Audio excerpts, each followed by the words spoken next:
Hey there. Welcome back to the Golfweek Amateur Tour, the podcast. Chris, should we tell people how to join the tour? Of course. Whether you're a seasoned member or just tuning in to learn more, we're here to help you dive into the ins and outs of the tour. If you've been on the fence about joining, there's no better time than now. It's a fantastic way to play competitive golf, meet other passionate golfers, and step up your game. Registration is open. All you need to do is go to amateurgolftour.net. Click Join the Tour button and pay your local tour's membership dues.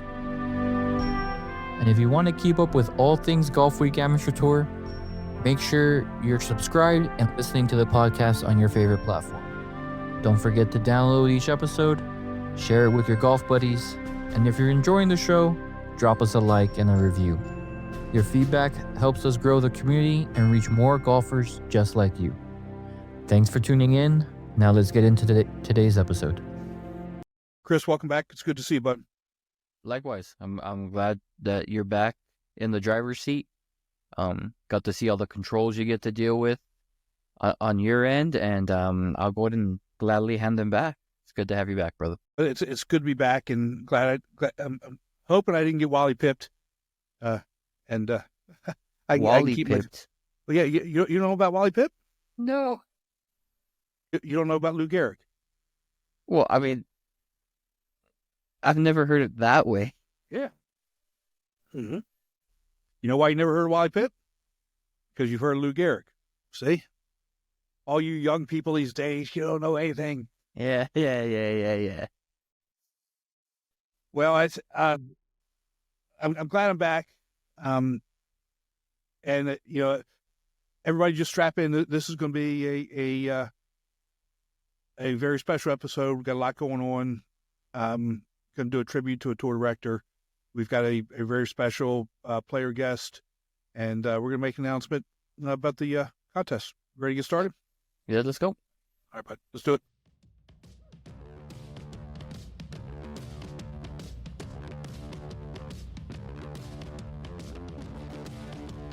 Ladies and gentlemen, Golfweek Amateur Tour proudly presents Golfweek Amateur Tour, the podcast, talking about all things Golfweek Amateur Tour, including interviews with tour directors, players, and course professionals.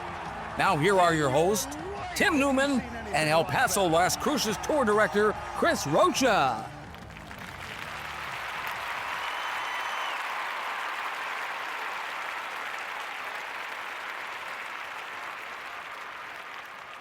Chris, welcome back. It's good. It's good to see you. I got to tell you, I'm kind of afraid for my job. You and Gabe did a great job last episode. So I'm hoping I still have a job after that. You guys did a phenomenal job. I appreciate it. No, you will. I know he's been waiting on the sidelines to do this, and like I said, it seems like once a year we end up doing it, which is fine. But he was super excited when I told him we were going to do that, and asking, do we have a list of questions? It's like, oh, no, we're going to freestyle it. You got a question, just raise your hand and ask it. And it turned out great. I had a great time. Yeah, that's really kind of the best way to go. It's conversational, and you can touch on a lot of different topics. And as I mentioned in the cold opening, I hope everybody straps in. This is going to be an episode that we've not done before. And we'll talk about some things, but we've got we're going to talk about a tour director who's passed, a real special story about a golfer from Tampa, and then we'll wrap things up with some other memories of John Livoti, and we're finally going to be able to announce the competition this year. The contest. We've been talking about it for a while, and we finally got the approval, and I'm excited. It's going to be a fun one. Yeah, so let's, Chris, I don't know if there's a good way to introduce this. We've over the course of the tour, we've lost a number of players and tour directors. It's never easy, and this one, for me is also kind of personal. He's phenomenal. He was a good tour director, but he was a phenomenal person. And so what I want to do now is is bringing Jared Beard from the Columbia, South Carolina tour. There we go. Because Jared took over for John Livoti. Well, Jared, what's been now 3 years now? This would be my third full year. Yes. Yeah, going into his third year, and John Livoti has been around for forever, long before I came around. I think he originally started as a Myrtle Beach tour director. I believe he was the Upstate tour director for a while, and then really kind of settled into Columbia. And I'll tell some stories about John a little bit later. But Jared, first off, welcome to the show. I appreciate you coming on and talking about John. I know he meant a lot to the tour, but talk about your relationship with him and what he did up there in Columbia. Yeah, so I first met John in 2011 when I joined the tour. Got my first event, and there's this. He was an older gentleman then. I think he was probably 70. A little old man sitting at the table wearing a big brimmed hat, and that was, if you know John, that was his shtick, always in a hat. And as a New Yorker and as a younger South Carolinian, there was definitely a difference in some of the dynamic when we had some conversations. And at first, I wouldn't say abrasive, but he definitely had that New York kind of twang to him. And after the first event, he sat with me because I stayed the whole time, and we talked for a good bit. And I really kind of got to know him and where he was from. And he started telling me stories about his family and how he got here and what he did. And by the end of my first event, we were friends already. He had a really knack for making friends with people and telling stories and just being a really great outgoing guy, even though sometimes he was a little abrasive on some stuff. But if you liked him, then you liked him. Yeah, and you say that, and John, everywhere John went, he made friends, and he was a fun guy. I'm not gonna be able to tell a lot of these stories because they're not necessarily for public consumption, but some of the things that he would do or say. I remember one of the very first times that I worked with John. We did a combo event with I was running Upstate at the time, and we did a combo event with Columbia and Augusta at the Patriot. This was 2015, 2016, somewhere along those lines. And I didn't know John real well at the time. Didn't know Phil real well at the time, but first off, Phil Robinson is one of my favorite people of all time. I mean, he was just a great guy. John ranks way up there as well. Let's say maybe a step below, but two great people. And at the time, I didn't know them real well. And I came up, and the two of them were going back and forth. I'm like, wait a second, you can't be saying those things to each other. But that was who they were friends, and that's just who they were, right? Yeah, and Phil I met him several times through the tour, and he was another great guy. And you're right, when those two got together, it's like, are y'all friends, or are y'all like y'all going back and forth and just giving each other a hard time all the time? And John was real good about giving people hard times, but that came out of a place of love. It absolutely did, He was just as my experience, he'd call me out for lunch occasionally, especially when we started talking about, transferring the tour, and being with lunch and just sitting down and talking to him, getting to know him even better. Again, always some kind of story, always trying to be helpful with, something that we could do moving forward. Technology wasn't his strong suit, even though he was in communications for I think almost all his life. But as we kind of got into the computer age, some of that fell to the wayside. So I had to kind of help him along a little bit and explain some things. But he always was motivating and trying to get me to, just be better and be better for the tour. I would say that you nailed it there. Technology wasn't his thing. And we'll leave it at that, because again, I got stories there too. But when it came down to it, he always wanted wanted the tour to be better. Everything that he did was really aimed at making the tour better, the player experience better. And, he was like one of the first people that I went to a different tour where, and others may have done it too, but he was one of the first I saw, but always had snacks, always had bananas, always had water, always had, crackers or something out for the players. And he said, what he told me was, if you do something small like this, it doesn't cost a lot of money, but that goes a long way into the players appreciating and wanting to come back for the tour, because it's kind of a low cost value add. Yeah. And we continue that to this day. And on that point, before the live scoring system, we had scoreboards, right?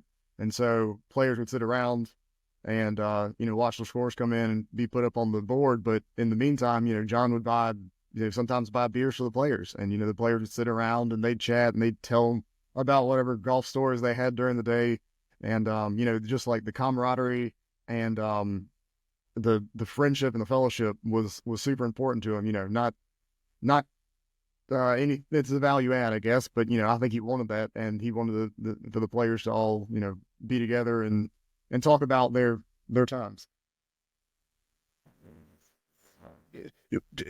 Give me a funny story, a funny appropriate story about John that you could tell on here, just so that the listeners who don't know John could get an idea of who he really was. I gotta think of the appropriate ones.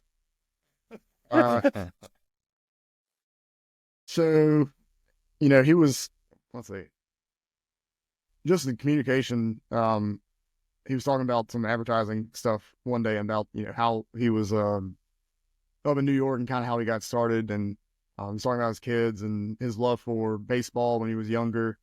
And, he went straight into the advertising and communications business right out of high school.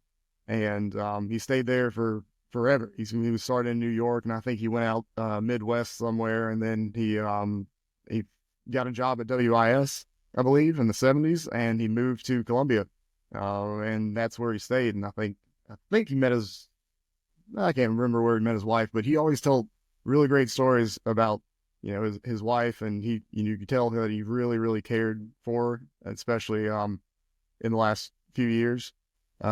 But he always talked about his family. He talked about his nephews. He talked about all his sons.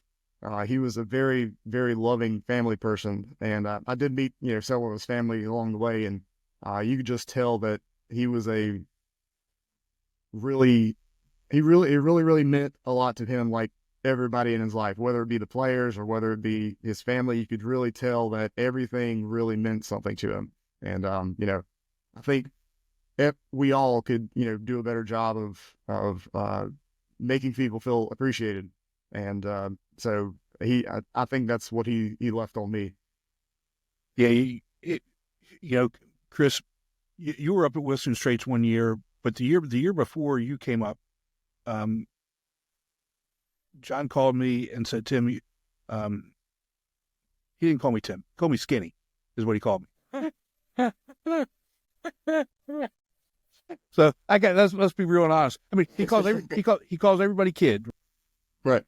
But if you got a nickname, that means you're good, right? So he would call me Skinny.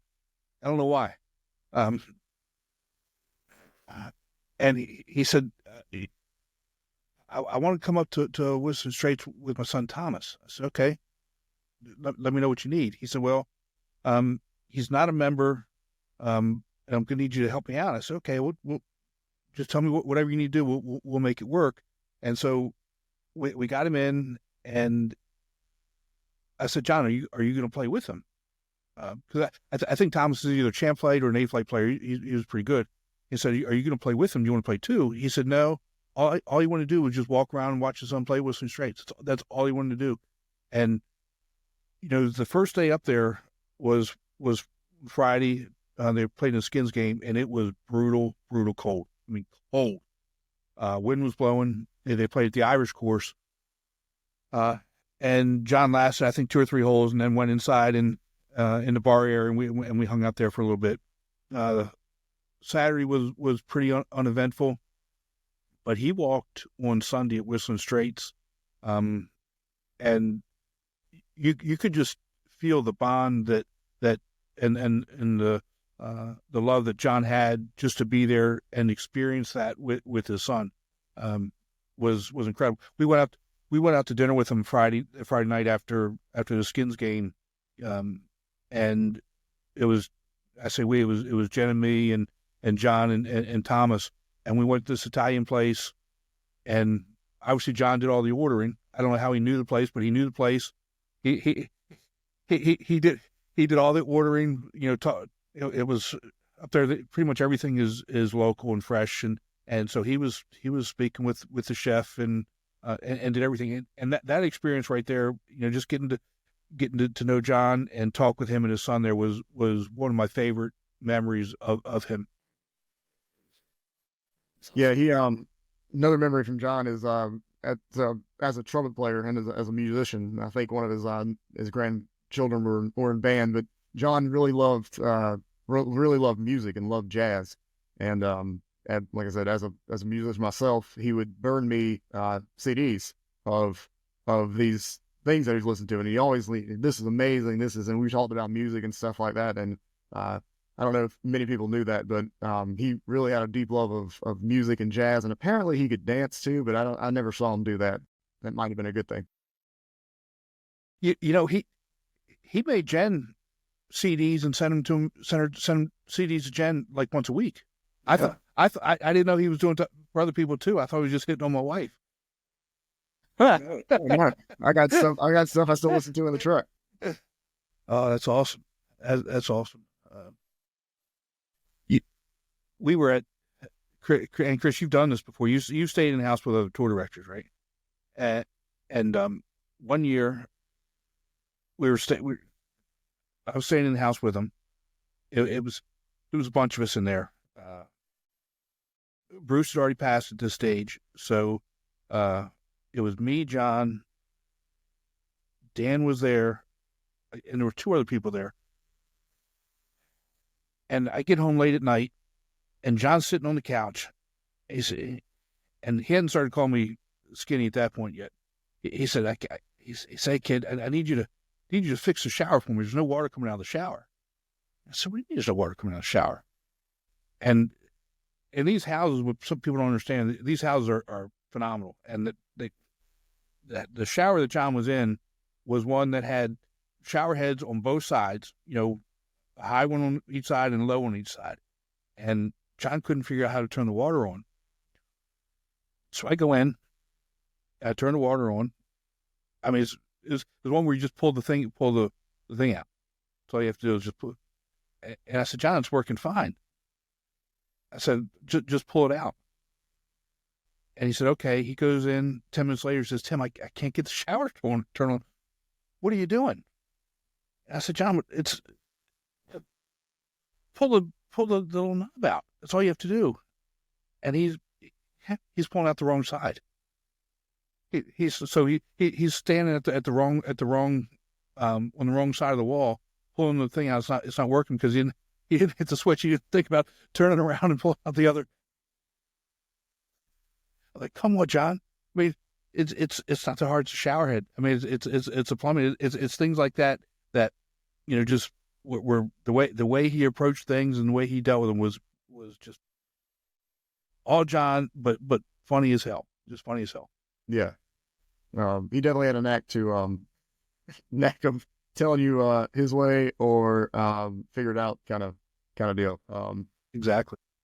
Especially with some of the players, frustrating things that happen during tour events, and he's, like John, just get over it or get out kind of thing. Sometimes, he was usually in the right, but sometimes he said it in a different way. But that was just who he was. Yeah, with the New York accent, and you say abrasive, and I get it because I'm from up that way too, and it's just his way. It's just the way that it comes off. That's just who he was. I mean, it no nonsense. To tell you how it is, and move on. And he would tell you and get that smirk on his face. You know that smirk. Okay, Chris, how well did you know John? Not as well as both of you, that's for sure. But I think once he stopped being director is when I was slowly making my way in.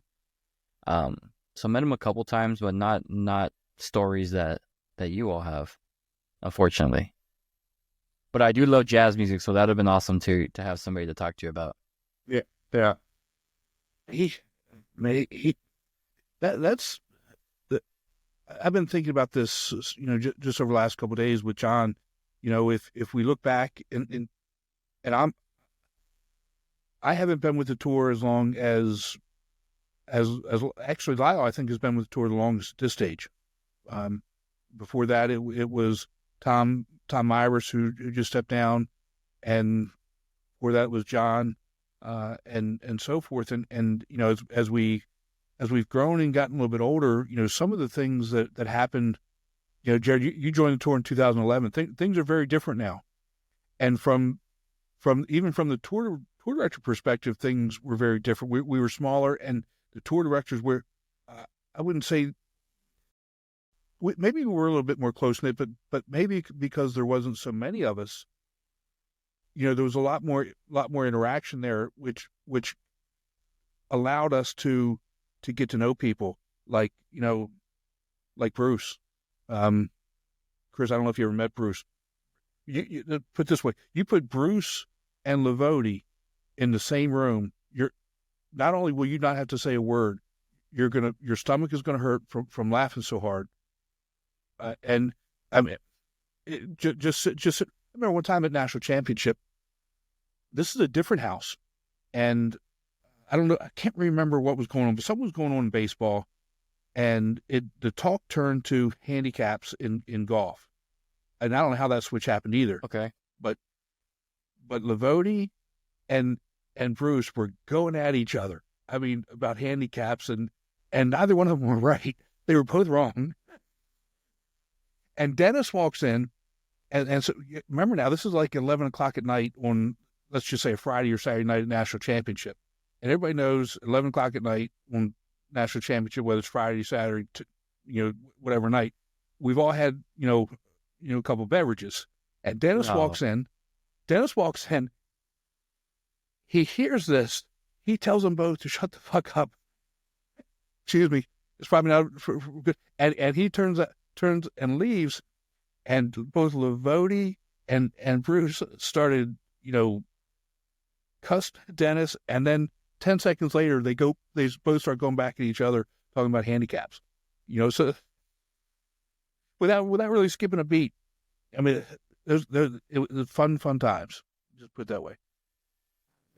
Yeah, he was always a fun guy to be around, and again, just a great person. I don't know if people know this or not, but he worked with the local prison system, and it always seemed to be a different story. But he would go into the prisons, and for the people who were coming back into society, and he'd sit there and talk to them. I think he did that maybe once a week.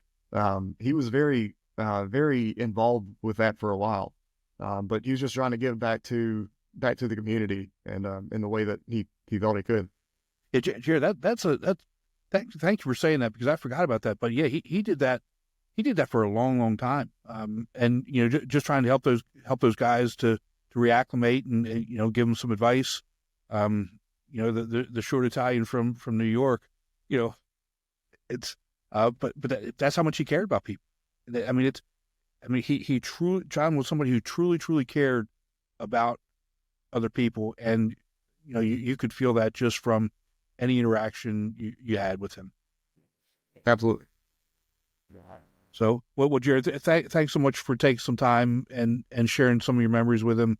We're going to miss him. I know he's been gone from the tour for a couple of years, but he's still been around. He's still been my ear. He's still trying to tell me what to do. Yeah, that'll go on for a while. That will definitely go on for a while. All right, my friend. You guys got anything good coming up in Columbia? Yeah, toured. We start our first event on the first of the month, I think, and I'm looking at a couple more courses, but we got our schedule pretty much filled out. hope to see everyone back. We got some new membership. We got some players returning that haven't been with us in a couple of years, so that's good to see. And hoping to have another successful year and keep on growing. Yeah, I'm disappointed we couldn't get Savannah Lakes back on this year. It was a scheduling issue. They didn't have the date that we had used last year was taken, and we only had a couple other open dates, and those were taken as well. So hopefully next year we can get that back on the schedule, because I thought that event could turn into something pretty good. So yeah, and I do want to say one thing. So real quick, I played my first regional events last year. I've been on the tour for so long, but never have gone and played regional. But I played 3 regionals last year. And for anybody watching, if you've not played a regional, go play a regional. If the one's close to you or you have to travel, they are outstanding. They are extremely well done. I played the Fripp one last year in Hilton Head. I played where else would we go? Oh, Sequoia. Sequoia is a fantastic golf course up in the Smoky Mountains if you can get out there. And then we actually traveled out to Indiana and played French Lick, and that was just an awesome time. All three events were fantastic. So anybody watching, you've not played a regional, I highly recommend it. It is a great experience. That's a good point. I remember seeing you out I remember seeing you at Fripp and up at in Indiana. French Lick, yeah. Yeah, that's right. That's right. Saw you there. Yeah. And again, but you said it all. I don't even have to add anything. But thanks for doing that. And again, thanks for taking some time with us today. And I appreciate it. We'll talk to you soon. Yeah, absolutely. Y'all have a great day. All right. Thank you, everyone. Let's take a break from the show to hear about Srixon's ZX Mark II irons. A great iron set needs more than good looks. It's got to be fast and gotta be pure. But good looks never hurt either. The all-new ZX Mark II irons from Srixon. Tim, like you said before, our previous guest, it's going to be a little somber moments in this episode, but I think the stories are cool. And, I wish I knew that he liked jazz as much, because I'm a huge jazz guy growing up, played saxophone, jazz bands, you name it. So it would have been cool to have somebody to be able to talk to within the tour about that. Yeah, I knew he was into music and those types of things, because, like I said, he's been sending Jen CDs, probably for 2 or 3 years. Once a week, maybe once a month, whatever, and all different types of music and things. We're not even going to talk about some of the not safe for. I mean, but you're dating it by saying he would send CDs. Yeah. Well, so, as Jen was heading to the funeral yesterday, she said, "Do we have a CD player in the car?" And I looked at her and I said, "Honey, we haven't had a CD player in the car since we got rid of the Pathfinder. And that was like 3 years ago." So yeah, John, I'm telling you, was a character, and I mean, I'm going to miss him. We communicated on a regular basis. He wasn't doing well, but we had thought that he was coming to the other side of things, and to hear what happened, it's sad, but we've got the good memories. Right, and that's what the tour is all about, is building not just those golf friends, but like they become family all across the country. And that really kind of, and I said at the top of the show that this is, strap in, because we've got some good ones today, and we're going to go from one Jared to the other. I am Jared so inspired. squared. Yeah. Sapa, let me introduce the kid. I'm really inspired by our next guest. When Shane from the Tampa Tour sent me his information, I looked at it and I said, we've got to have him on. And his name is Jared Stancil. He's been on the tour. This is his second year. Let's just go ahead and bring him in and introduce him. Jared, welcome to the show, bud. Meet you. I'm really impressed with the things that you've been doing. Let's start. How long have you been playing golf? 14 years. 14 years. Longer than me. Hey, Chris, you better watch. He's going to be able to beat you here in a little bit. All right. All right. We'll save that till the end. So Jared, tell us a little bit about the your time with the Special Olympics and the medals that you won there. That's a good question. I would say being part of Special Olympics is showing other people how to compete and how to be a better person, play golf, and we can show the world. We can try to they can try to learn experience, and they can put their self and have faith in themselves. Yeah, I won like 8 gold medals. How many gold medals? 8. 8. Oh my goodness, Jared, that's amazing. Yeah, that's awesome. The whole idea of, and I'm glad you said that, the whole idea of Special Olympics, maybe what a lot of people don't know, it's, there's that competition. It's a lot like the tour, right, Chris? The competition is important, but it's not just about the competition. It's about, going out there and trying your best and giving it everything that you've got, and the relationships that you're building and the skills that you're building and all those other things combined. No, I mean, I agree with you. I have a coworker who won silver at this last Special Olympics in France, and he brought that thing to the store. Man, those are some nice medals. Thanks, man. I appreciate it. So what is it that you like about the game of golf? The reason why I'm going to bring this up, I love the name golf because it's kind of like my future, and I want to be a part of the golf family, and I really want to have experience inside myself. I can go out there and be competitive, and I just want to focus and just keep on doing my best and never give up and just persevere. Yeah, and that's part of it. So I'm sure you're better than I am right now, and you're almost better than Chris. But how do you handle adversity on the course? I know this wasn't something that we talked about before, but how do you handle adversity when you hit a bad shot or you miss a putt or things like that? Because that's part of this as well, right? Yeah. Whenever you hit a bad shot, which he says, pick me up and move on and nibble. Yeah, I tell you what, Everyone needs to learn that. exactly. Yeah. Just put it aside, Chris. There it is. This is from Seattle, and this one is from Orlando, my hometown. So we went back to back, and we were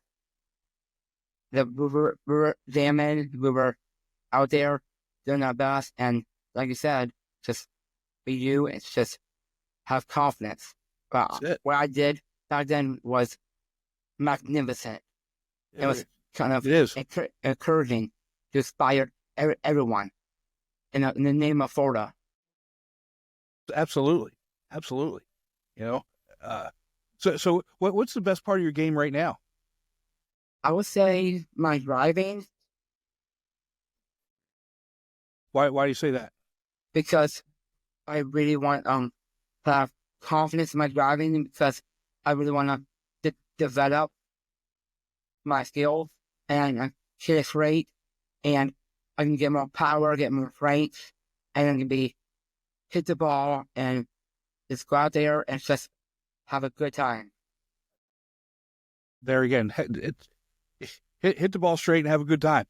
It's very easy to have a good time when you're hitting the ball straight, isn't it, Chris? Yes, it's very easy when you're hitting it straight and hitting all the greens. That's for sure.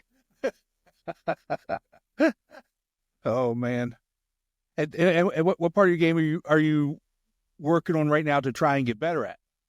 I want to work on my up and down putts and my iron shots because I really want to, like I said before, I just want to, like, when I hit, I just want to consider the ball and I can take some deep breaths and take my time and don't rush through it. Just go out there, just be you, just be the part of the game you love.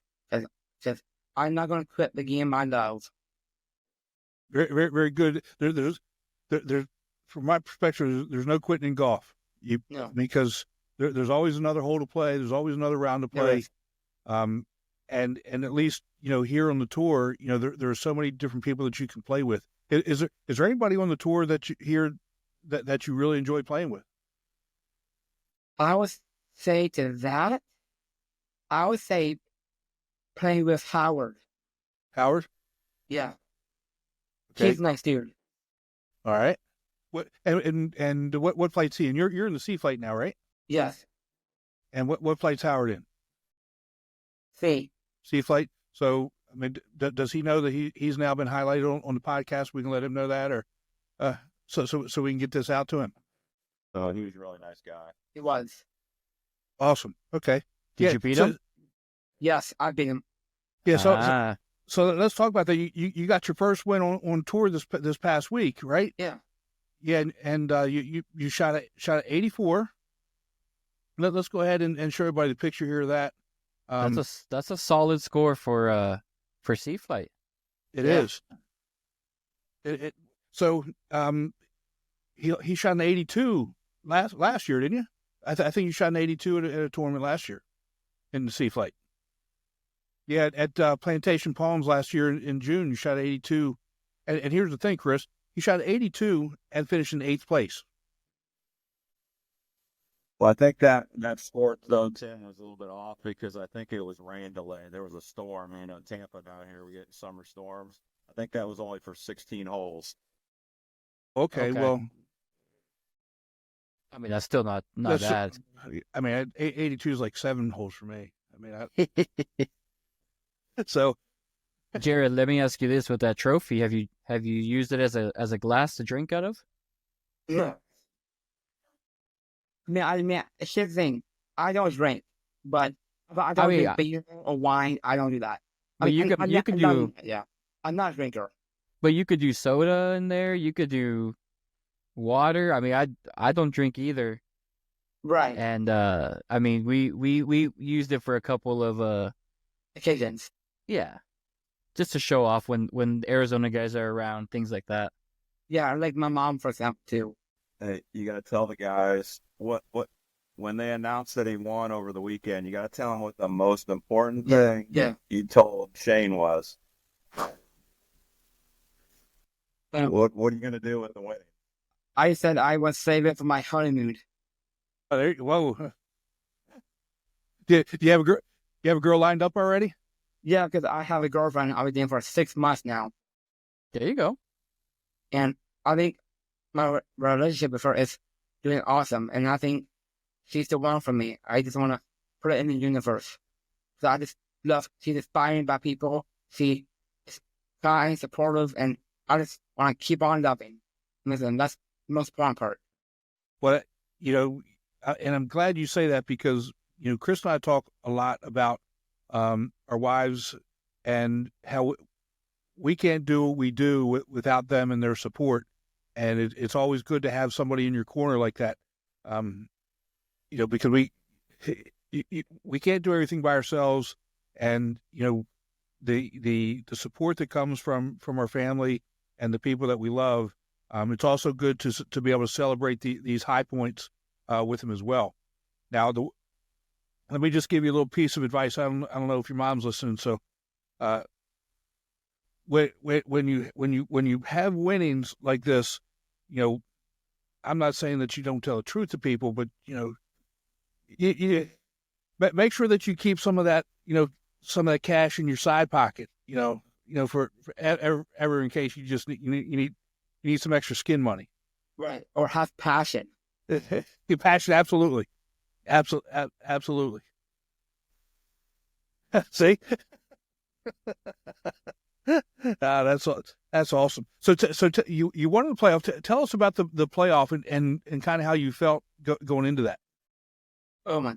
The playoff was awesome. I was nervous at first. Then I didn't know I was gonna win, but I will say this: but like I did out there, I put myself in a good place to win. Then wherever I kept my part in, I was kind of emotional at first. I just wanna be a part of the action because that's what tells me is I just wanna be a part of like the golf and be more competitive. I just wanna around the universe because I just love playing golf because winning this playoff, I will say, is like still on 10. I'm going to give a 10 on this one because what I did was magnificent. I didn't give up and I did my best. And that's what matters. You're absolutely right. Whether you win or lose, you go out there and you do your best. And it's always good to win, but winning in a playoff is also a little bit special too because it's kind of like match play. It's do or die, and it's just you against maybe one or two other people at that point. Chris, I agree. Yeah, no, I've been in many playoffs in my golf week career, and I remember my first one. It was nerve-wracking, but once you get that first victory in a playoff, it's a lot of weight off your shoulders because I agree with you on that one because when I see professionals on TV and they're in the playoff, they just tap it in, they excited, they talk about it, they just spread and be in the moment, just be the nicest golfer you can be. And that's what the world wants. What the world wants is we have to show ourselves what we can do. Absolutely. Having dancing too. No, I'll tell you, my most nerve-wracking playoff was at Nationals for the Directors' Cup. Having 30 directors watching the green to see what's going to happen and cheering. And, when you 3-putt to win, it's always great, but it's embarrassing when it's in front of everybody else. Right. I thought you were going to say it was most nerve-wracking because I was telling you to hurry up. That too. I mean, you were pressuring. We had to get the podcast. I was just like, let's get this over with. But that's one that I'll remember because when you have people watching, and that's great being a director because we get to pick the hole that they go do playoffs, and usually it's 18, so they have to come back to the clubhouse.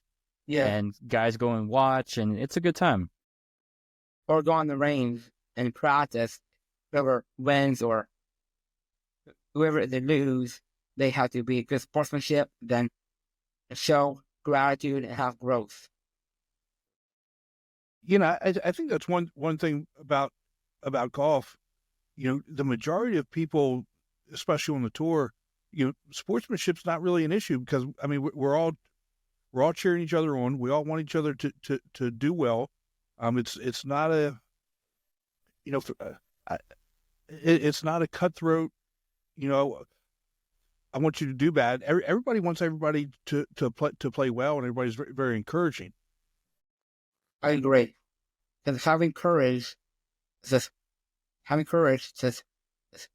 put yourself out there and be a good citizen and adapt and overcome and be the best person or golfer you can be. Just having dancing is hard because like this win I had was kind of inspiring to people. That's what I'll say to this. Because deep down inside, they just always want to be a big part of the Golfweek family. Yeah, and you are, and when Shane sent your information to me, this was before you even got that win, and so that should tell you something that Shane really appreciates you being a part of the tour and loves having you, and I'm sure the rest of the guys feel the same way.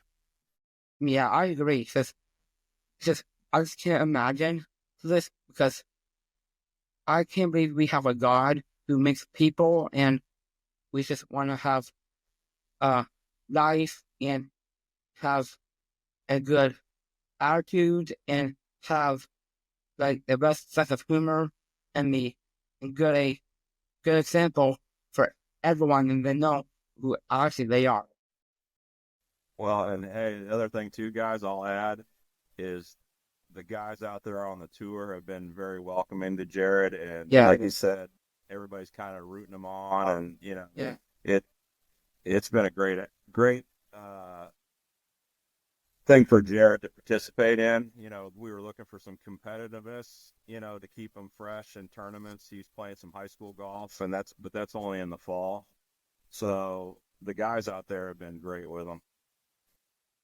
That's really, really good to hear. And Chad, I would be really upset if it was if you had said the opposite of that. I mean, there's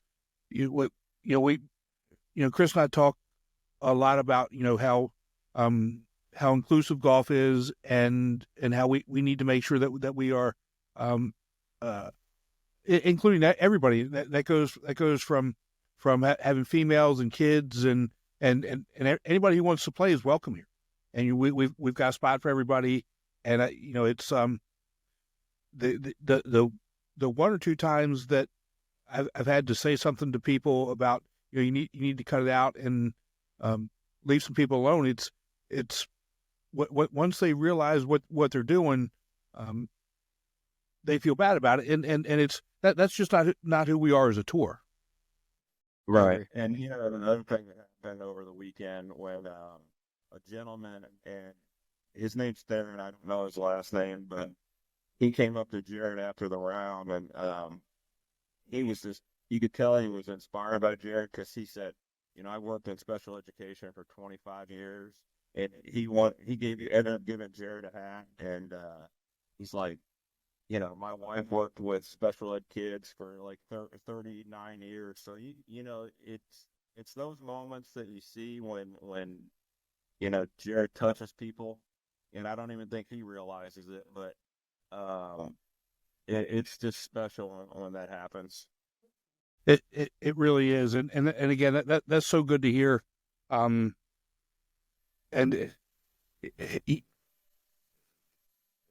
It's hard to explain to people about what the tour is until they've experienced it like that.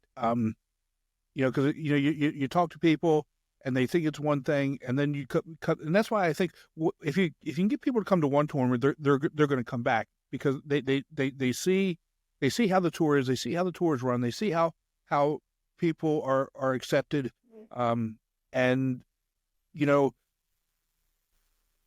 We've got people from all walks of life on tour. From a few years ago, we had a 12-year-old win the national championship. We've had females win the national championship. We've had people qualify for U.S. Senior Opens and USGA events, and now Jared with his win and winning gold medals for Special Olympics. I mean, that shows that to me that the tour is. It's what makes a tour what it is. Completely agree. So, Jared, one more question before we let you go. What's your favorite course to play on? I got two favorite courses. I would say River and Golf Mates, and the second one is Sarah Noah from I play for PGA Journey. Okay. Those are two of my favorite courses. Are they both in Florida? Yeah, they are. When's your next tournament? I would say River Run's better because I want to be with my dad, because he is fired toward me, because I want to keep on loving my game. Just want to keep on showing the course how it's meant to play and be one thankful person on earth. 'Cause I will say this, just having Down syndrome is hard because I love playing golf because my relation with golf, I just want to take it easy and be a part of it because I would run, I'm like a family to them because they know what they want from me and they take good care of me. And I didn't want to be with my dad because he is nice father and husband and good caddy and golfer. And I just want to keep on doing it. And once I said I want to be a part of the community and have live experience and have life skills. Well, Jared, we love having you part of our community, part of the Golf Week family. And Chris, I think that's the perfect way to wrap it up. For sure, I completely agree. You know, if we make it out to Florida, I'm gonna have to meet you, you know, person to person, because it's very inspiring to talk to you today. Jared, thank you so much for spending some time with us. I love your story, and we'll talk to you soon. Yeah, thanks for having me. Let's take a break from the show to hear about Srixon's ZX Mark II drivers. ZX Mark II drivers are for major players, major winners, major power. All new ZX Mark II drivers, only from Srixon. Tim, you know, having a conversation with Jared, I know it's been in the works for a while, but to actually see the news report that you sent me and talk to him, it's inspirational, honestly. And it's just, like you said, it's crazy how people with special needs, how much love they have for other people and the situation they're in. If everybody in the world could just take 10%, like you said, I mean, it would be so much easier. And I mean, I'd like to play around the golf with him. That'd be fun. How about that? You know, it's so inspirational to see somebody like that. You know, to see somebody with the mental handicap that he has, to have his priorities the way that they are, to be happy and smiling. By the way, it cracked me up what he said he was going to do with his winnings. I swear, Right. I thought he said he was going to give it to his dad.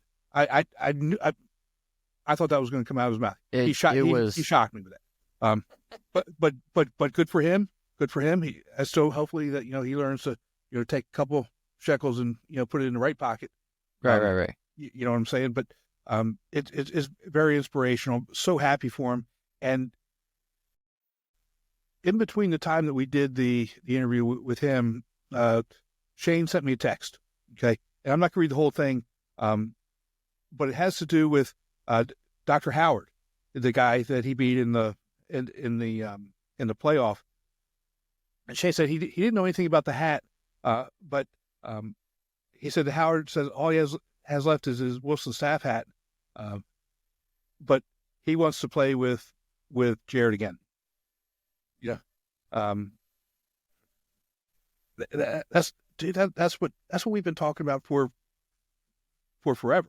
And I think that, you know, he is the epitome of what we're looking for in a tour member, somebody who loves golf, loves the tour, loves people, is encouraging other people, wants to get better, wants to have a good time, wants the competition, is happy to be out there, all those things. Win or lose.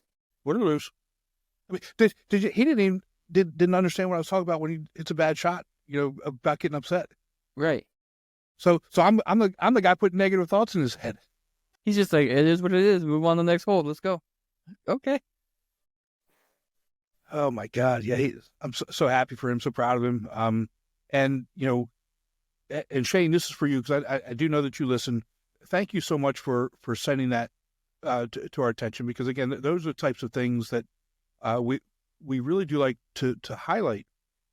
And Chris, that kind of leads us into the competition, the contest. Yeah, it does. I mean, we've been brewing on it for a while, and I'm excited to get this announced because it's going to be fun this year. Me too. And God's honest truth, we've been working on this for a little over 2 months, and it just so happens that we got this conversation with Jared. So we didn't plan it like this, right? Did not plan it like this, but this is, we've been working on it and trying to make sure that we get it right. And so here's the deal. Well, first off, let's put it this way: the shirts last year were great to see. It was. They were great to see, and you and me learned a lot with having our first contest. Yes, a lot. So understand, as we wanted to do part 2 of the contest.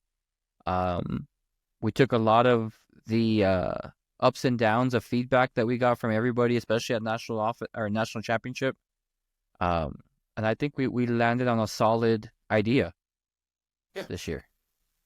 And it kind of goes along with what we just talked about. What are we looking for in our tour members, right? So here it is. I think it's going to be a lot of fun. And I think it's going to be a game changer for the tour as we start to really think about our members and what we value, because we talk about this a lot, but how often do we actually highlight some of these things? We do. I think local tour directors do a really good job of highlighting it locally. Correct. So tour directors, I think we do a great job of highlighting it locally. I think we need to take another step. I agree. And so here it is. So we're going to have a contest to be the national member of the month, and we will have a national member of the year. So with 6,000 members, let's think about how we can go about doing that. And this is going to be the process. So each tour director, you have to submit at least one member as a nomination for the National Member of the Month contest during the year. So this is what that means. You don't have to submit somebody every month, but you have to submit at least one person between now and August. Okay? And that's 50 plus tours. So it's going to be good competition, but at the same time, these are the people that we want to highlight because they are what we've been talking about as what the tour is. And so here's the criteria, and this is just somewhat of a list. So you're gonna submit the name, and you're gonna tell, give the idea why this person is should be member of the month or member of the year, right? It's really simple. A member who actively embodies what the tour is about. For example, are they recruiting new players? Are they playing in tournaments and encouraging others if they're not playing well? Do other members request to play with them?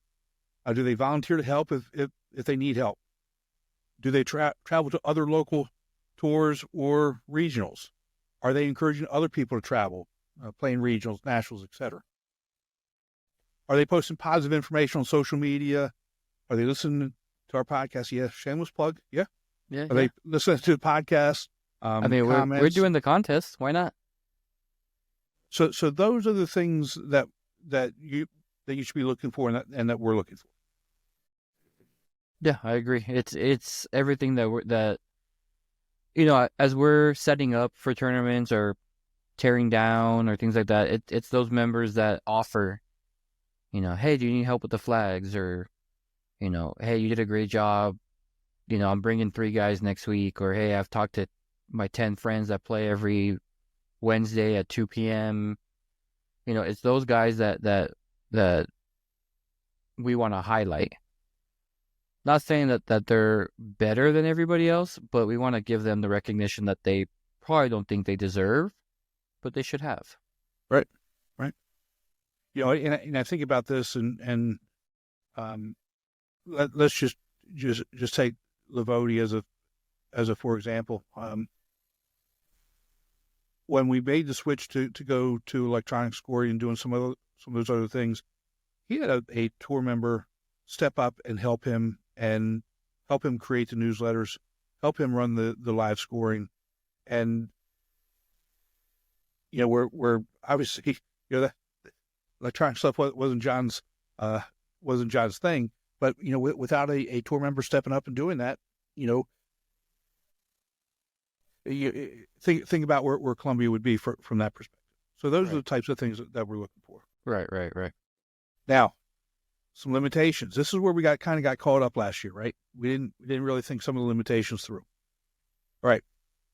Limitations for nomination would be that it's not open for any tour director and official assistant spouse on the contract, or any person or member that helps the tour director in exchange for some type of compensation, money, free entry into events, etc. Right?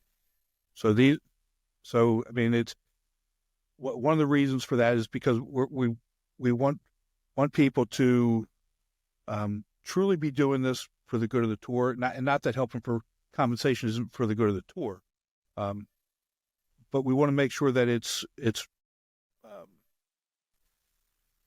what I'm looking for. Just heartfelt. Yeah, heartfelt and member generated. So just kind of keep that in mind. Okay. So what you'll do, tour directors, and we're going to get all this information out to tour directors and get it posted for the, for the members so that they see what's going on. Basically, what will happen is the tour directors will send us their nominations no later than the 5th of the next month. So by March 5th, we'll have the first nominations come through. And Chris, I think I may make, maybe we should talk about this before I say it. May make an executive decision. We'll talk about it offline. We'll talk about it offline before we do that, okay? Because I don't want to cause too much ruckus on announcement day. Yeah. But so the first nominations will be due to us by by March 5th. You and I will collect them, we'll collate them, we'll keep track of who's submitting them. All right. And then what we're going to do is we're going to take the names off of the nominations. And we're going to pass them off to Dennis. And Dennis is going to look at it, and Dennis is going to choose. Blind. No information, no knowledge of it.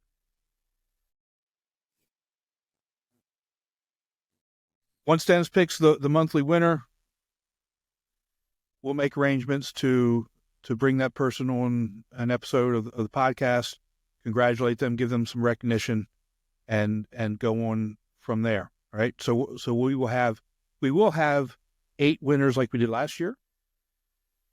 Okay. This is why I'm talking about the executive decision here.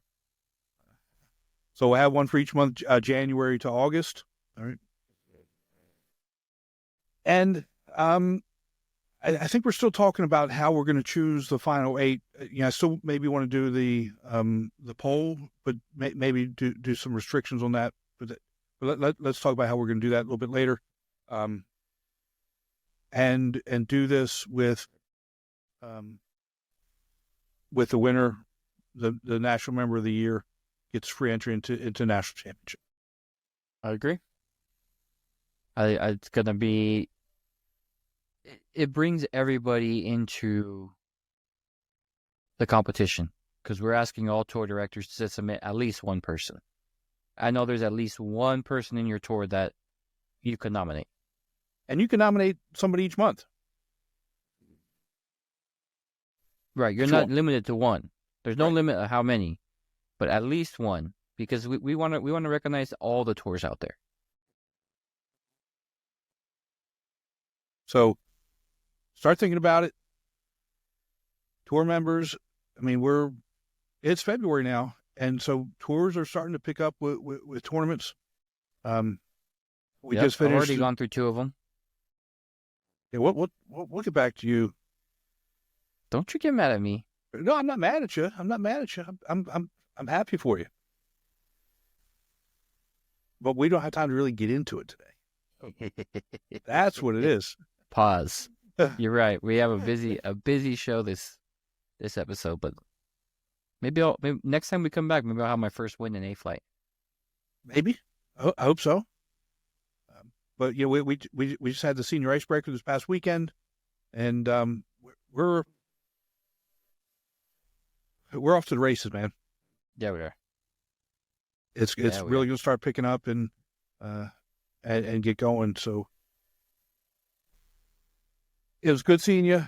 I'm sorry I missed you, but again, you know, you and Gabe did a really good job. I appreciate it.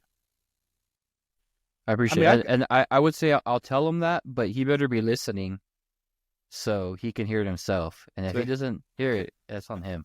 That's on him. Well, you know, as I was editing, I was being real nitpicky. I said, well, he should have said this here. He should have said that there. That's not true. That's not true. Seriously, you guys did a really good job. Roger, phenomenal job. I don't know if did you see the text I sent? I don't know if I sent to you. It had to have been a spoof. A guy was carrying a tape measure in his bag, hit the ball. No, I saw that. Yeah, I saw that. I kind of laughed. Roger didn't reply. He made. The guy's thinking. He's thinking out of the box there. Yeah. Can't blame him on that. But yeah. Well, anyway, my friend, let's go ahead and wrap this up and roll into some thoughts from tour directors on our good friend John Livoti. Chris, you know this segment here, we're just gonna hopefully talk to some tour directors from around the country, giving tribute to John Livoti, the former Columbia tour director. Like we talked with Jared Beard, we had two Jareds on this episode. But as you know, we talked to Jared Beard earlier, in the first segment. Everywhere John went, he made friends. And it's like and again, since we're still recording here, I still can't give all of the stories that I know and some of the things he would say. But he was a funny man. Yeah, it seems like it just from hearing, being the outside party of the stories that you and Jerry were talking about. But that's, would you agree or not? That's 99% of the members on the tour, though. That can crack a joke and not take it serious and have a good time. At least from my experience meeting people, and yeah, I think when he was starting to make his way out, I was a new director, so not as outgoing as I am now, on the podcast and everything. So, I've probably seen him around, but it's one of those that you just hate to lose somebody, especially somebody in the little circle of tour directors that there is, because at some point, within their tenure as tour director, they've met you in one way or another, whether it's through an email or director's meeting or you name it now.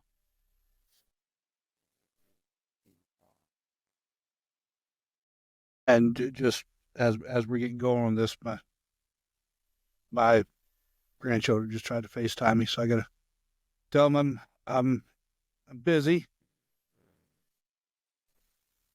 Don't get over it. It's like clockwork with them, isn't it? It is. So what are you doing? What are you doing interviews when it's time for grandchildren FaceTime? I know. But she sent me a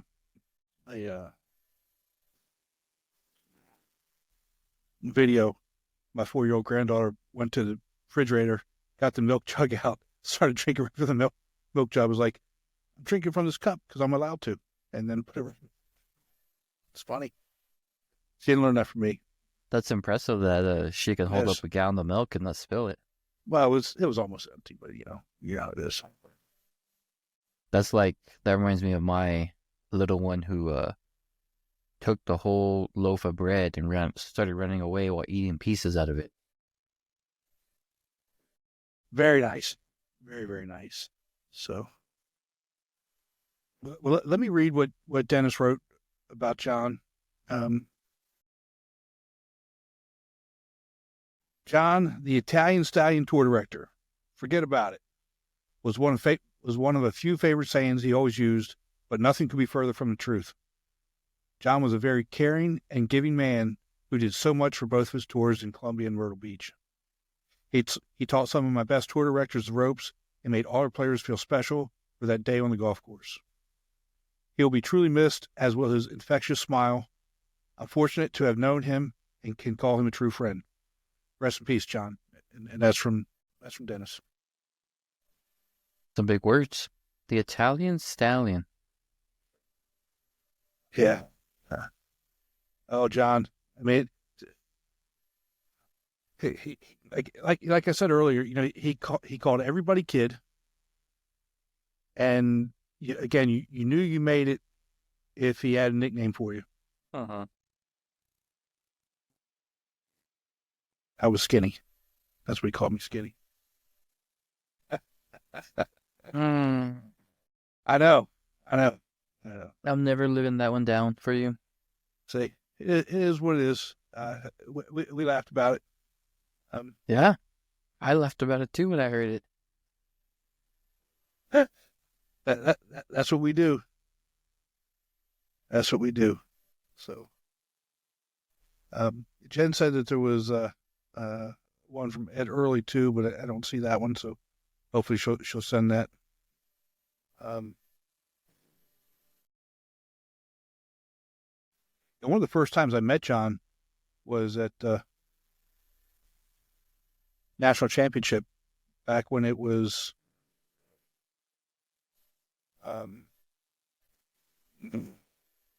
were you still coming when we did the first day over at looks like we got somebody in, maybe they got The where? over at Palmetto Hall, not Palmetto Hall, over where Barony. Oh my gosh, why can't I remember this? We did the Skins game and the first round over, scoring over at Port Royal Plantation. Yeah, so the tour director's dinner used to be on Thursday after the Skins game. And so my first year as tour director, I was there at the Skins game, played in the Skins game, and from there we went over to the house was on it was in Palmetto Dunes, the huge house, and I needed a ride over, and I took the ride over with John. That was the first time I met him. Nice. This was about 16 years ago. And I was thinking that, I probably shouldn't have gotten in the car with him. This was 16 years ago. No, it was safer then. So that was fun. No, I don't remember that. I started when they were having it at their house, the directors meeting. And then we moved it. Well, when it was over at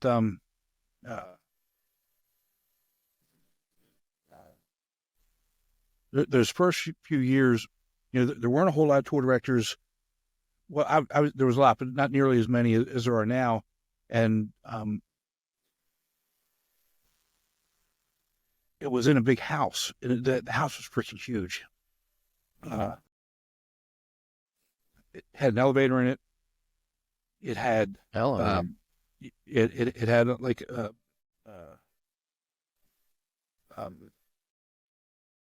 a theater seating.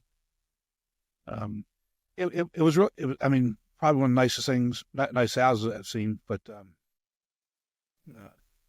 but obviously we outgrew it.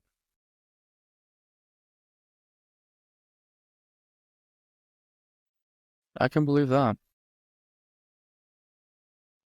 Here she is. There we go. There we go. All right. How are you? I'm fine. So what do you got? All right. So the first thing that I'll say is I went to the service, and as soon as I opened up the door to go in, I literally laughed out loud because I opened up the door to go to the funeral service, and all you heard were people laughing. It was filled, the room was filled with, I don't know, probably a couple hundred people, all standing around talking, joking around, and kind of sharing stories about Livoti. So I thought it was very fitting. What I wanted to say is, and there's so much to say, but I thought I'd share. If you take a look here, I've got all of these. I mean, I've got all these CDs. I've got 3, 4 more that Livoti made for me. He said, hey, kid, you're in the car a lot. Do you ever listen to music? And I said, yeah, I'm in the car driving all the time. I listen. He's like, what do you like to listen to? I said, I don't know. It just kind of depends. If you didn't know this, John was a huge music fan, and he loved jazz. And so we started talking about jazz, and then he would talk about other music. And each one of these CDs has a personal list typed up of what's on it. He would give me little stickies to go with it. I got a typed up letter, for the first one. Says, Jen, here are a couple of CDs for you. I was trying to get the big band guys. Then I found out I don't have 2 of them. Benny Goodman's CD I know I had. His band was the first jazz group to play Carnegie Hall, and it was in 1938. So John would always tell you stories. He'd give you all sorts of information, so he's going on and on. And then he says to me, anybody who knows John knows that he would say things that weren't always appropriate. He didn't mean anything by it. Never meant anything by it. So he would call me his Jew girl because I'm Jewish. And so in this letter, I kid you not, this is what it says. Other guy was Artie Shaw. What I realized was that all of them were Jewish. So I figured I would put together an all Jewish CD for you. So he sends that to me. And then, we're talking, and he even threw in one of my all-time favorites. He knew I liked, I'm a huge Zac Brown fan. So he sent me a Zac Brown song mixed in. One of his sons at the funeral said that, he always had this love of music. And so what would happen is he'd say to his kids and his grandkids, I discovered a new musician. And they'd laugh and say, who'd you discover, Dad? And he'd say, have you ever heard of Eric Clapton? And they'd all laugh. So I'm looking over my list, and I have in the music that he sent me, I've got Adele, I've got Van Morrison, I've got Eric Clapton, I've got the big jazz bands, I've got Michael Bublé, I've got anything you can think of, truly all in these CDs that he made for me. So he was just such a special man, such a place in my heart. And for those of you who would see him on the golf course and you'd always see him in a different hat, it hit me at the end of the service as his 10 grandchildren were walking out. Almost every one of them was either wearing or carrying one of his hats. That's cool. It was. Very What's your special man. What's your favorite memory of John? I mean, I know you've got a ton of them, but when you came down, I think it was in 2018 or 2019. That's when you really started interacting with him, and I know I would tell you about my interactions with he and Phil and how close they were and some of the funny things that they would do, but you really didn't start interacting with him a lot until 2018, 2019. So what are some of your favorite memories of him? Well, for me, it was when we'd sit down at national championships, and, people don't realize all the after hours work that we do. And I was like, one of my favorites was we were in one of the houses that Dennis got, where tour directors who were helping were staying. And so I'm in there, and it was the year that we sold shirts and stuff at the national championship. So we had to inventory them. And Livoti was helping me because he had a background in sales, and he knew so much about everything. And it was late at night, and we were just sitting and talking. So he told me about his family growing up in New York. He was really smart. He skipped a grade, if I'm not mistaken, in school, and was in like the gifted and talented classes. And so he would tell me stories, and of course would say how he had lots of Jewish friends because they were in that class because they were all smart. So it was really just sitting and talking. We talked about history, talked about life, talked about what it was like growing up, about how important family was, telling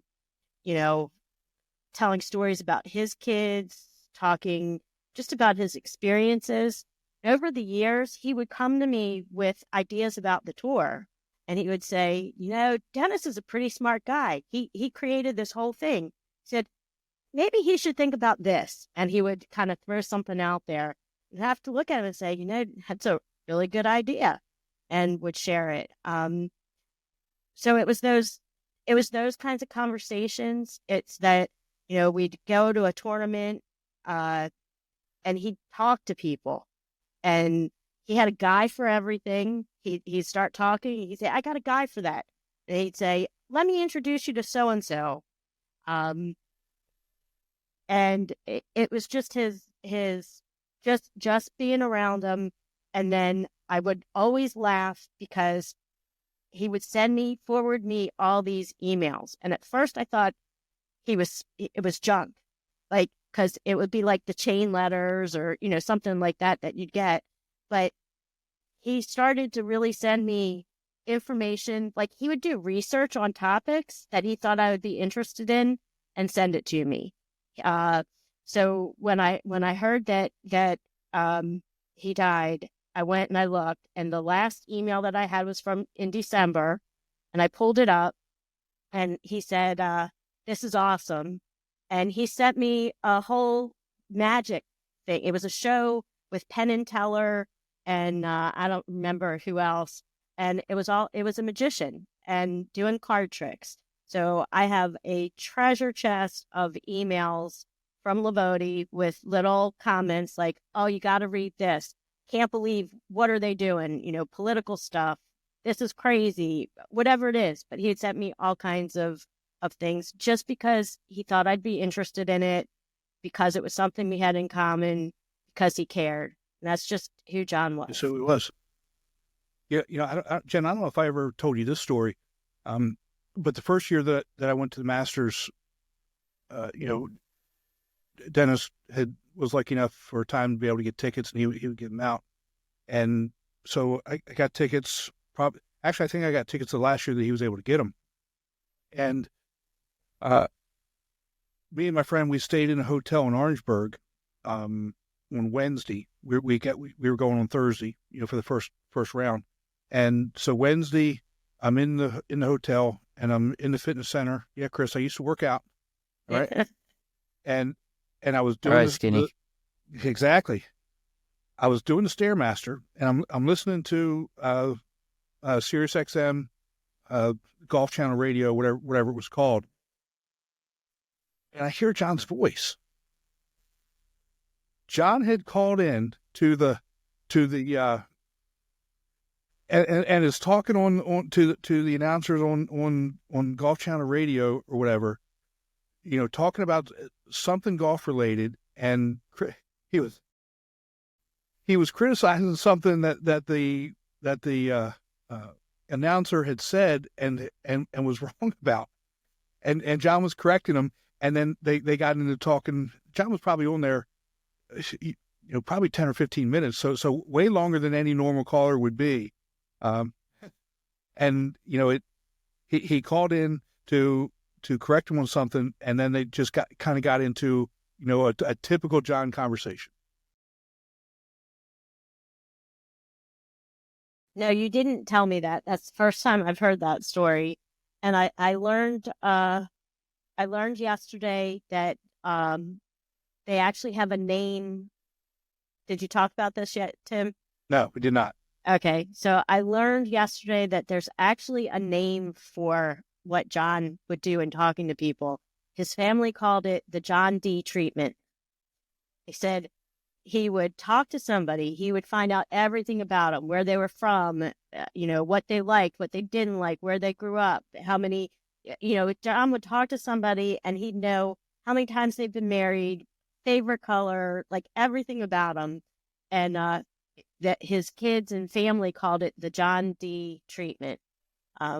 So that's what would happen. That to me is part of just, those are my fond memories. Just because he talked to you, just being with him and knowing that when you were talking to him, you knew he was honest, you knew he was sincere, you knew exactly what he thought and how he felt. You knew that he was hanging on every word that you said, and he took it to heart, and he would remember it, and as just who he was. Yeah, we got an email from another tour director, Ed Early. I'm just going to read what he wrote, and then we'll get back to you in just a second here. This is from Ed Early of the Kentucky Amateur Tour. To the family and friends of John Livoti, I never had the honor of meeting or spending time with John. On behalf of the Kentucky Golfweek Tour and myself, I'd like to express my sincere condolences and offer up prayers for strength and comfort during your time of loss. May God bless you all. Thanks, Ed. I know John's family is going to be listening to this, and that's going to mean a lot to them. So thank you for saying that. But Jen, you're absolutely right. I mean, anytime John talked to you, it didn't really matter. I mean, you knew he was listening, and you knew he was invested in the conversation. Whether you all were whether you were cutting up, whether it was a serious conversation, which I don't know that I ever had a serious conversation with John that lasted more than 2 or 3 minutes, because it always devolved into us having a good time. But you knew he was listening. You knew he had your best interest at heart, and wanted the best for you. Yeah. His son Thomas shared in his eulogy about their experience at Whistling Straits.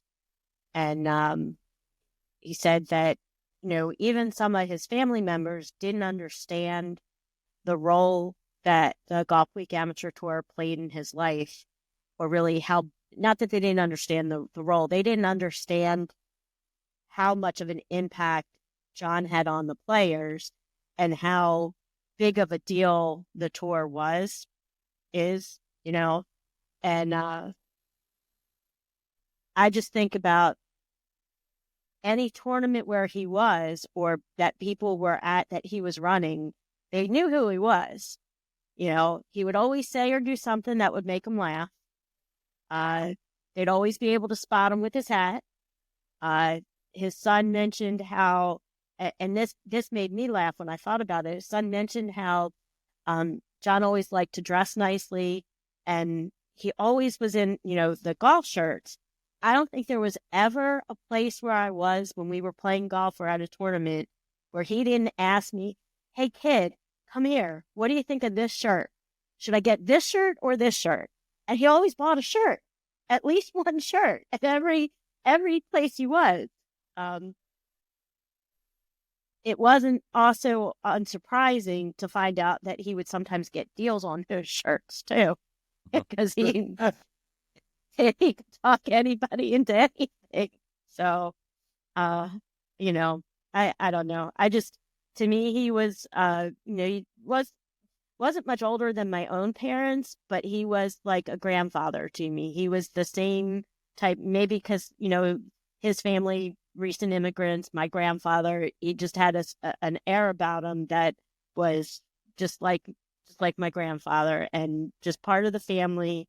And I cried a lot, but I also laughed a lot. And in the room, you just knew everybody was there. Everybody had their own stories and experiences.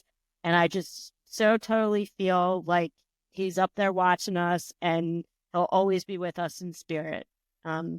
Just to get a little teary-eyed, but just love that guy. Yeah, I talked earlier today about my thoughts on the Whistling Straits trip with John and Thomas, and you and I talked, Jen. You and I talked about this over the weekend when the last couple of days. When we heard about John, and not surprised to hear that Thomas talked about it in his eulogy. What were your thoughts? Because that was classic John. That trip was, to me, was classic John. From the restaurant that we went to, the way he ordered food for everybody, the way he called the owner over and the chef over, and just, I mean, that was John. To me, it was also knowing. So here's another thing that I don't know, Tim, how much you knew or didn't know. It would be, he was always looking out for the details. It was always he'd call me and say, "Hey, Jen, I'm going to book this for, my son and I, we're coming out. This is the special trip." And he'd be asking me a question, and then he'd call me back and he'd say, "I just wanted to let you know I made my reservations, and this is where we're staying, this is why." And then he'd give me the whole thing about it. And he'd touch base with me and say, "I read the email that you sent out, and you covered this, but you didn't say anything about this." And I'm like, "Oh, you're right. I'll mention it to Tim. We'll put it in the next one." And it was, he was so excited about that trip. It was because for him, it was being able to be there with his son and having that family experience. And part of what Thomas said at the service was it was a lot colder than we expected that first day. And he said he looked over at his dad when they were going for the practice round. Mind you, we were there in May, and it was cold. It was cold. It was cold. And Chris, you know I don't like the cold, and when it comes to baby, I'm fully admitting that I'm a baby when it comes to cold. Yeah. It was cold, but I'll have you this, let you know this. I was out on the range that whole time, getting people to their tee boxes, make sure they got to the tee box on time, because it was the Skins game was not shotgun, it was a tee time event, and I stayed out there. We got everybody off, and all I had was a light jacket, and it was cold. It was cold. It was cold and windy. Uh-huh. And so they were gone out for their practice round, which was one of the details that he had planned, that they were going to play in a practice round. And so he looks at John, and John was wearing every piece of clothing he had brought with him because it was so cold. So he had layer after layer. And as soon as Thomas said that, I remembered that. Like, I pictured him, and he had shirt and a jacket and everything. And so he decided that he was not going to play that round. He was going to go sit inside. And when Thomas finished, he came inside and introduced Thomas to the bartender and told him everything he needed to know about her because he had sat and given her the John D treatment. So, but John would just, he wanted to make every tournament special. When he was thinking about retiring from running the tour, and he was lining up the new tour directors, people don't know it, but he stayed on in the background for over a year because he didn't want to give up making sure that his players were taken care of. And so he would call me sometimes he couldn't get into the system, so I had to help him with that. But he was watching. He was paying attention. He was making sure everybody had what they needed. He was, another thing he would do that, oh my God, drove me crazy as the person who had to train the tour directors, because he would send out emails that were all lowercase or all capitalized and run on sentences. And he wrote those emails the same way he talked and put things in there that should not have been in an email. And I was just like, oh no, please don't do this. But he was in there just because he wanted to make sure that his players were taken care of. And that's just what he did. I think that's a good way to end this. And Jen, I appreciate you coming on and talking about this, talking about John and your memories of him and what he meant to the tour and how he thought of the tour and the players. So thank you all. We'll see you next time.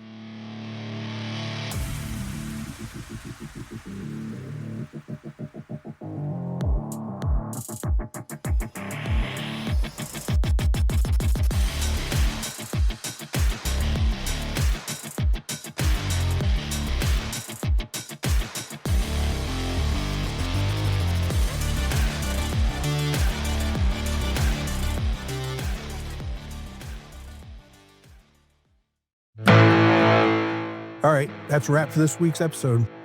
But Chris, after all this time, you would think we would remember this stuff. We forgot to tell people how to register, didn't we? Yep, take it away. Well, if you're not already part of the Golfweek Amateur Tour, what are you waiting for? Grab your clubs, join the fun, and see what competitive golf is all about. You can sign up today and start meeting some incredible folks who love the game as much as you do. All you need to do is go to amateurgolftour.net, click the Join the Tour button, and pay your local tour's membership dues. And hey, don't forget, if you're enjoying the podcast, you can catch us on all of the major podcast platforms. Be sure to download, share it with your golf buddies, and throw us a quick review if you're feeling the love. It helps us keep bringing you the good stuff and reaching even more golfers out there. Thanks for hanging with us, and until next time, keep swinging and having fun out there. We'll see you next time. Take care.